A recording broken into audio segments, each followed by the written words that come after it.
Hello friends, welcome to Mechanical Engineering online classes. In this lecture, let us try to solve some problems. So here goes the first question. You can see two forces, 3 Newton force acting vertically upward and a 4 Newton force acting horizontally rightward. Both of them are at 90 degrees. We have to find the resultant. So when we have two forces that are adjacent to each other, this can be solved by parallelogram law, because according to the statement, if two forces can be represented in magnitude and direction by the adjacent sides of a parallelogram, then, and if we complete this parallelogram, this diagonal of the parallelogram that is passing through the intersection of the given forces and away from the point of intersection of these two forces will be the resultant. So this is the parallelogram law, right? So using parallelogram law, let us find the resultant of this particular force system. We know the formula for resultant. So I am assuming that this is a force F1 which is given as 4 Newton. Let this force be F2 which is given as 3 Newton. So by parallelogram law, we know the force, the formula for resultant. It will be under root F1 square plus F2 square plus 2F1 F2 into cos of angle between the two forces F1 and F2, which is alpha. Alpha here is 90 degrees. So I am substituting 4 for F1 and 3 for F2. Then we will get, and alpha is 90. Then I am getting the resultant as 5 newtons. Now we can also find the angle made by the resultant with respect to one of the forces, say the horizontal force. Let that be theta. So now I know to find theta also. This is 3. So straight away from the figure I am finding it is tan theta is equal to 3 by 4, or theta is equal to tan inverse 3 by 4. But if at all I have to go by the formulas according to parallelogram law, I have tan theta is equal to F2 sin alpha by F1 plus F2 cos alpha. Alpha is known, we know F1 and F2, so if we try to find, substitute and find, then we will get the same theta, that is tan inverse 3 by 4. So which will come out to be 36.869 degrees. So I am simply taking it as 36.86 degrees or 87 degrees. So this is how we are finding the resultant for a given force system. This is by the parallelogram law. The question did not mention by what law we have to find. So we have first chosen this. If we want, we can find it by triangle law also, because the number of forces that are there in the system are only 2. So if at all I am to find the resultant using triangle law, this is the 3 Newton force, this is the 4 Newton force. So by triangle law, we know that if we can represent the two given forces that are connected tip to tail, then the closing side of that triangle will be the resultant. So here one force is 4 Newton acting rightward, the other force is 3 Newton that is acting upward. Now what is the closing side? They are not attached tip to tail, they are attached tail to tail. So what I can do here is, by the law of transmissibility, I know that I can represent this force at any location along the line of action of force without changing its direction. So here in the question, the 4 Newton is this one. So by law of transmissibility, I can represent the same 4 Newton force somewhere here, like this.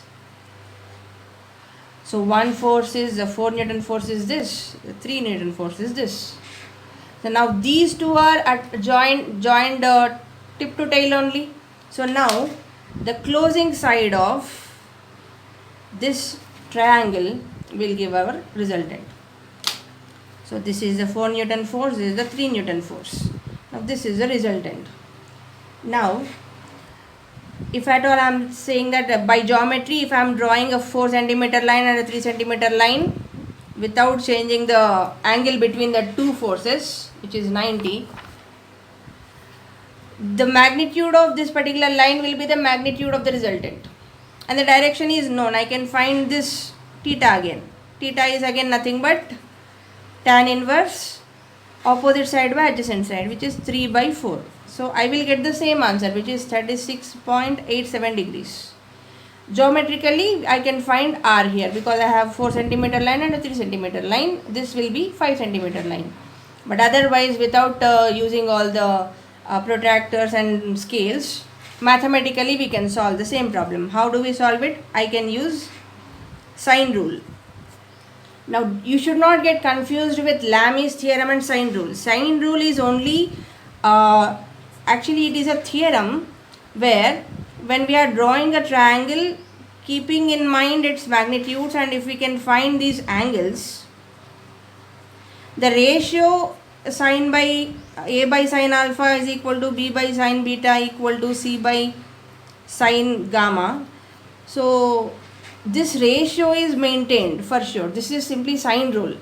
But when a, b and c are representing forces, and if all the three forces are concurrent and all the three forces are still in equilibrium, or due to though subjected to all these three forces, if the object is still under equilibrium and these three forces are concurrent, that time that is called as Lami's theorem. Lami's theorem strictly talks only about the forces that are concurrent. Here in sine rule, a, b, c could be anything. It might be a scalar, it might be a vector. So this is just the magnitude or the length of the side of triangle. A, b, c are just these lengths. Whether this length represents a force or not is a different story. So only when the scalars are considered, that blind rule is a sine rule. But when it talks about the forces in place of a, b, c, and if all the three forces are such that they are concurrent, and on application of all three forces, if the object is still under equilibrium, that time Lami's theorem will hold true. Otherwise we don't call this as this itself is not Lami's theorem. I hope you're getting my point. So now I have a triangle. Now I am applying sine rule. I do not care whether 4 Newton is acting rightward or leftward. To me, according to sine rule, is 4 Newton line is just a 4 centimeter line, some 4 magnitude. The length is 4. Now I am drawing this 3 Newton, which is some 3 centimeter line. I do not know whether this need not be force, this need not be Newton, could be anything. And this is our resultant, which is 5. Or I do not know, for instance, I have to find that resultant, right? So here it is just r. So here this is just a triangle, which is right angle triangle. So we have taken the magnitudes and the angles between them as it is, but we do not care whether it is a force or anything else. And when we don't care if that it is a force, it really doesn't matter. It really doesn't matter whether this 4 Newton force is right or left, or 3 Newton force is up or down, or r is towards right up or left down. These things are of no meaning. So here it is just a triangle where two sides are known to us, and we know this particular angle, which is 90, because that is given in the question. And what else do we know? So from here I know theta also, I know this angle also, 36.87 degrees. So I can find this 180 minus 90 minus 36.87 will be this. So now applying the sine rule, I can write this 3 divided by the sine of angle, which is opposite to that, which is 36.87, will be equal to 4 divided by sine of angle between the other two lines, which is this one, which is 180 minus of 90 plus 36.87. Now this is equal to r divided by sine of angle between the other two sides, which is 90. Now we know 3, this, or if we know everything, the only unknown here is r. So from this we can find r, and that will come out to be 5 Newton. So using parallelogram law, straight away we have the formula and we have applied them, and we have found that. By using triangle law, we had to apply the sine rule, which is not to be confused with the Lami's theorem. So this is the first problem. Let us go to the second problem. Now let us look at the second question. The question goes on this way: resolve a 100 Newton force which is acting at 30 degrees to horizontal into two components. One component along horizontal and the other component along 120 degrees to horizontal. So the figure is not given, we have to make a note of that. So here it is said that we have to resolve a force. What is that force? So resolving a force means now what is given here is a resultant force. Alright, so the resultant force is acting at 30 degree to horizontal. So let me shortly mention the horizontal is somewhere like this. So the resultant is like this. This is a 100 Newton force. Now I have to resolve this force. Resolving means dividing the force into components. I have to resolve this into two components. So we have drawn a 100 Newton force which is at 30 degree to horizontal. We have to split that into two components, one along the horizontal and the other along 120 degree to horizontal. 120 degree means this is 120.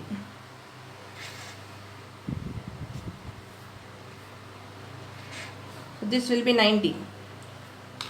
So let me name this as, let this be F1, the component along horizontal be F1, the component along the which is at 120 to F1 is say F2. So now we are left with a force system which is F1, F2 and whose resultant is 100 Newton. This is 30. Now this is the force system. We have to find F1 and F2. Now this is a similar case like that of the previous problem, wherein we know the two forces and we have found resultant. Now here we know the resultant and we have to find the two forces. We can apply the same formula, we can apply the same. So by parallelogram law we know the formula for the resultant and also the angle made by the resultant with respect to one of the forces, that is the horizontal force. So I have taken two formulas here. So of which in all these terms we know R, we know this alpha, theta, everything is known to us. The only unknowns are F1 and F2. So from two equations we can find the two unknowns. And now here I am using this formula to find one relation between R and F1 and F2. So R is given as 100. So if I remove the square root it becomes 100 square. That will become F1 square plus F2 square plus 2 F1 F2 cos 120. So cos 120 is minus half, minus 1 by 2. So plus 2 into F1 F2 into minus 1 by 2. So this will become F1 square plus F2 square minus F1 F2. So this is 100 square. This is one equation, say. So similarly I am using this particular formula to find another relation for F1 and F2. So tan 30 is 0.577. This is equal to F2 sin 120.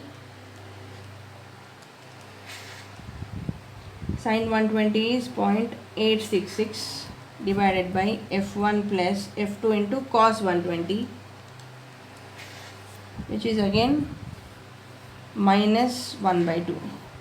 So I have to simplify this to find a relation between F1 and F2. So I have simplified this, cross multiplying and simplifying. I have got the relation between F1 and F2 as F1 is 2 into F2. So now I have two relations between F1 and F2. So two equations from which I can find both of them. Now because F1 can be written as 2F2, I am substituting this in equation 1. So it becomes, so substitute 2 in 1. So I will have, in place of 10 square I am just writing 100 square I am writing 10 power 4. So this is equal to F1 square. In place of F1 square I am going to write 2F2 square, 2F2. So that will become 4F2 square. In place of F1 I am writing 2F2. So F1 square will become 2F2 whole square, that is 4F2 square. Now plus this F2 square is there minus F1. In place of F1 again I will write 2F2. 2 into F2 will be F2 square. So now this is 5f2 square minus 2f2 square, which is 5 minus 2 is 3f2 square. So this is 10 power 4. So from here f2 will be 100 by root 3. So that will come out to be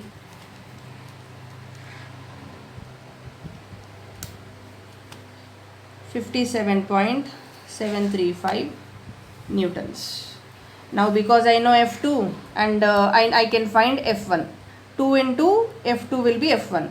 So therefore from equation 2, f1 is equal to 2 into f2, which is 57.735, that is 115.47 Newton. We don't have to find anything else because we know all other internal angles. We know this is 90, this is 30, this is 120. Anyway, this 30 and 120 are given. I don't have to find anything else, but I just need to find the magnitudes of f1 and f2. So that we have found in this particular fashion. F2 is this, f1 is this. So the same problem can be found using triangle law also. So there also we have to use a sine law, sine rule.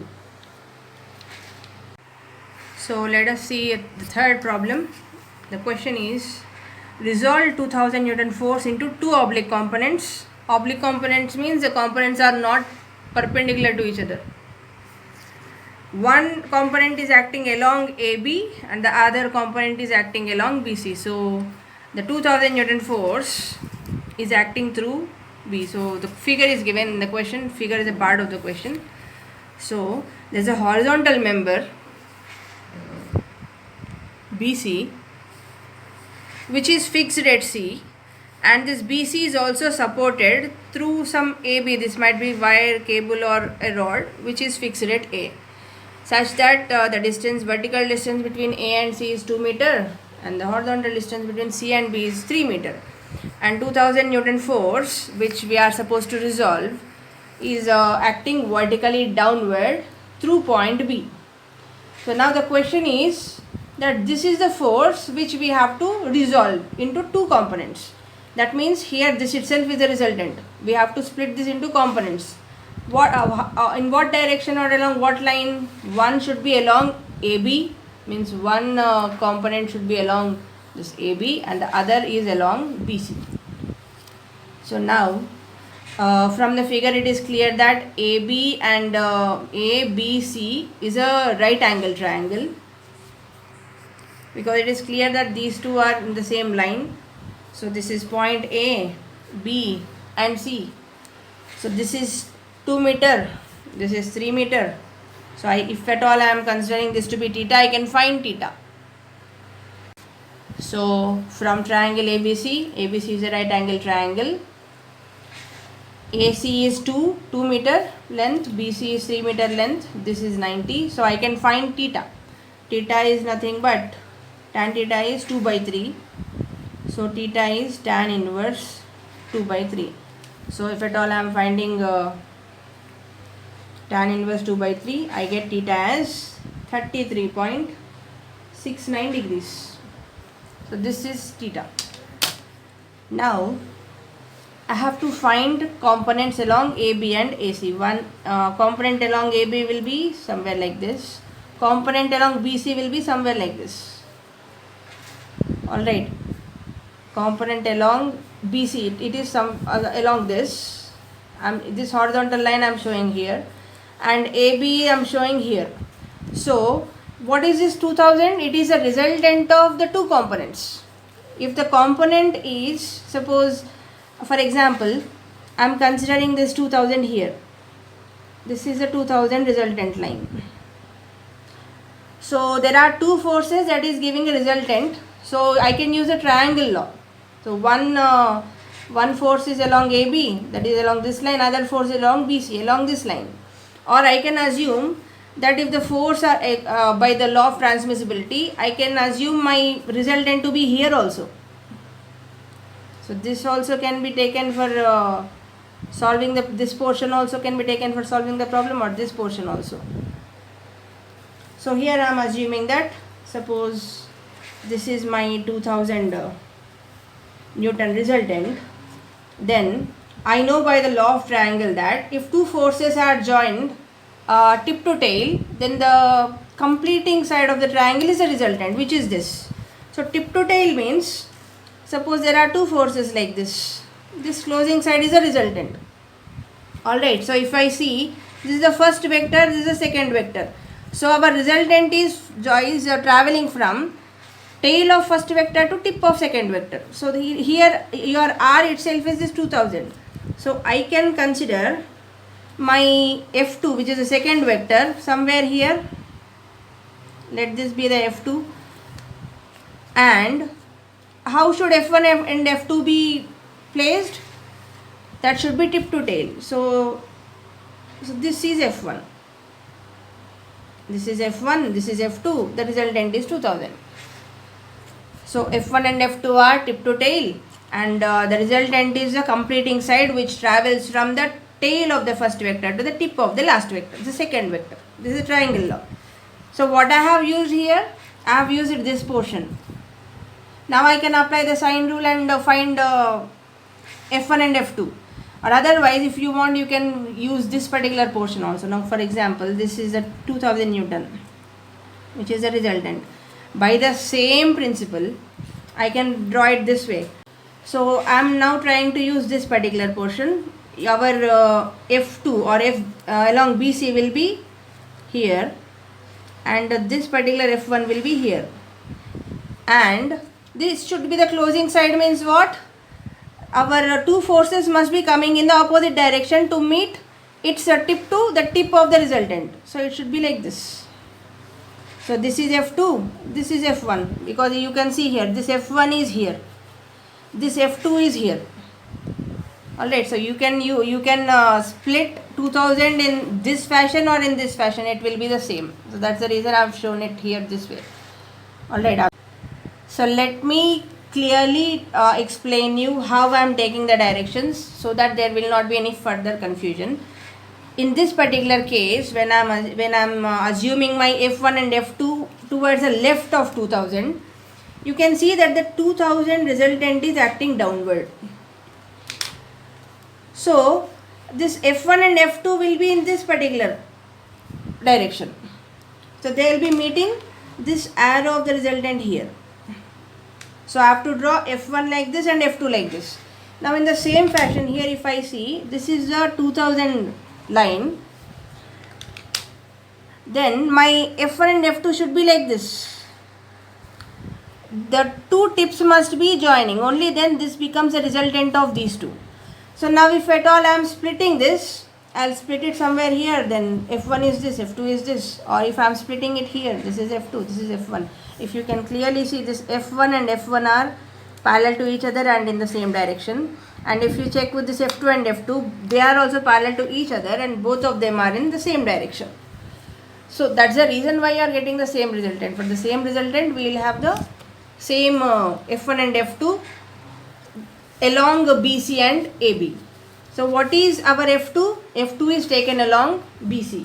So let me write it clearly. f2 is force along BC. f1 is force along AB. This is AB. So these forces are the forces along AB. So either way you can draw. Actually you don't have to draw both the forces, both the triangles. But either way you can do. I can choose only one to explain you, but that doubt will arise that why I did not take this diagram. So that's the reason I have taken down two. But solving it using one triangle will be enough. Now that our triangle is ready, you can pick any of the triangles. Now I am picking, suppose, the first triangle. I have my first triangle, which is 2000 Newton. This is A, B, C. Now this is F, A, B. This is F, B, C. Now this is 2000. And now you do see, when you are finding the forces, you have to take the length of AC as 2000 only. You should not take this 2 meter. Now because 2002 are looking alike, and because they can be easily taken to scale, that doesn't mean you have to take 2 meter. If you take 2 meter, you will get this as 3 meter. 3 meter is not our FBC. In order to find the magnitudes of these forces, I have to draw the triangle such that the force magnitude is represented by AB line. The force magnitude BC should be represented by BC line. And the force that is along parallel to AC is represented as 2000, which is the given data. So the length of AB here is force AB. It is not from this particular triangle. This triangle we have used only to find this theta, but otherwise we are not interested in finding the length of AB. So this is not length AB, this is the magnitude of force AB. The force along AB is this line, length of AB here. So now using the sine rule, I have this is 33.69 degrees, this is 90 degrees. So using the sine rule, I will find the magnitudes of these forces. So FAB by sine 90 is equal to FBC by sine of opposite angle, this one, which is 180 minus of 90 plus 33.69.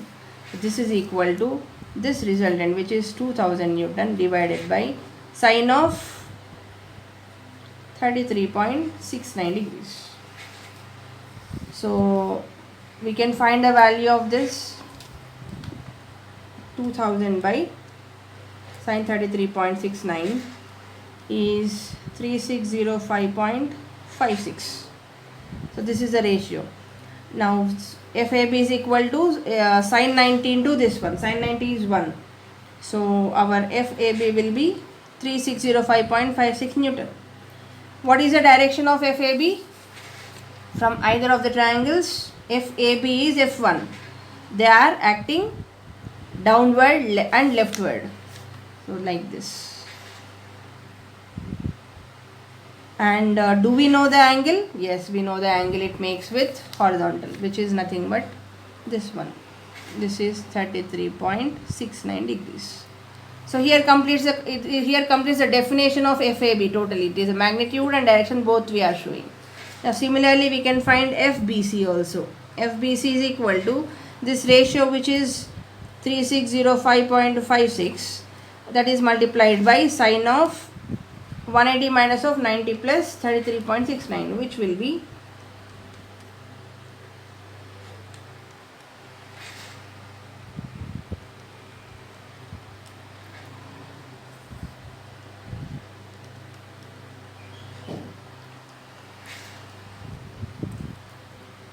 3000 Newton.